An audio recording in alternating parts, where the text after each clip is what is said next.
Walang sisidlan ng tuwa ng 24 anyos na si Zaira Bonas matapos maiuwi ang gold medal sa 2025 SEA Games Women's Low Kick 48 kilograms na ginanap sa Bangkok, Thailand.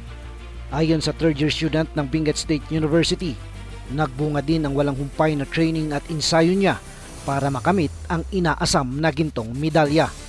Naging malaking hamon sa kanya ang pagiging isang college student at miyembro ng Philippine National Kickboxing Team, kung saan nagpapasalamat ito sa kanyang universidad na pinapasukan dahil sa assistance na ipinagkaloob nila sa kanya. Very happy po and very parang nasa cloud 9. Na-metric na kasi naka-iawit tayo 80 gold and worth it. Aming sacrifices, aming pag-rigat it lead to something really great. Pinasalamatan pa ni Bonas ang kanyang coach na si Noriel Akizo ng Max Fusion Fighters Camp na humubog sa kanya bilang fighter athlete at noong nag-uumpisa pa ito bilang isang martial artist, 8 taon na ang nakakaraan. Inaaalay din niya ang kanyang tagumpay sa kanyang mga ka-teammate, kaibigan at kapamilya na sumuporta sa kanyang karera bilang isang manlalaro. Ito na ang ikalawang medalya ng Igorota fighter sa SEA Games. Una itong nakapag-uwi ng bronze medal sa 2023 SEA Games sa Cambodia sa larong Kun Khmer. To Kroyay Noriel, very grateful ako kasi despite being the weakest link, ijay batch mi nga sinumra kanya na he openly welcomed me sa team, and that's one of the things that I'm really grateful. So, oray no nagtangkan maming Santiolok, narigata nga masuruan, ano sa nabi man nga suruan dak iti jab straight, ano sanda sa nga suruan iti moral skills, iso nga very thankful kanya da. How many years ka na iti dating sport? Nag-start ako 16 years old, so 8 years. 8 years. Ano yung tina-develop mo? Di pinaka-important nga na-develop kanya, aside from my kickboxing skills or the martial arts skills ko, is yung pagiging humble ko talaga.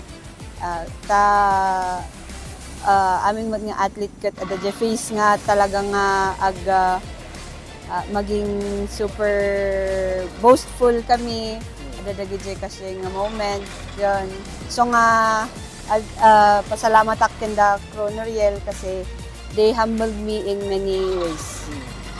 Dito yung medal mo, kanino may dinedicate mo? Dinededicate ko po ito sa Max Fusion family and to everyone na laging agchat-chat kanya nga oray no medyo give up ako dito nga career ko nga bagada nga naglaing ka nga agkan, tuloy mo lang, push mo lang leta. So para sa kanila to. You're so young. Anya magtiplanon kasi 16 ka nag-start. Yung mga sumusunod sa yapak mo, ano yung pwede mong i-advise sa mga incoming generations like you? For them, I want them to enjoy yung moment, feel every moment, every loss, every disappointment, every failure. Kasi dun tayo matututo, hindi sa pagkapanalo natin. So, although there's an impact, but still, failure, our losses still give bigger lessons sa ating career. And stay humble, stay grounded. Lagi. Ayon naman kay Max Fusion owner at coach na si Noriel Akizo, namangha siya sa ipinamalas na husay at galing ni Bonas sa SEA Games at tiwala siya na maiuwi ang gold medal sa larong kickboxing. Coach, immediate reaction mo kasi nag-revealing niya ni Zaira tapos finally naala na Jay gold. First and foremost, Bombo Jordan kat reaction ko idi ada kami that time di Hong Kong kat Onak man kanya na gamit idi damo ngangos nga ipasam di Vietnam mayaten di Phoenix nga laban mo. Kat dahil actually laban na for almost 30 fights under my may king hanak na nagnervyos. Awan nga itikas lang dati di kat ang nervyosa. Sa tangay kat kas lang awan lang. Nga kunak nga basta importante enjoy ka ken aramidon. Okay yan. So nga siyempre naragsak ng mahan nga di kas lang di mo nga sobrang ako.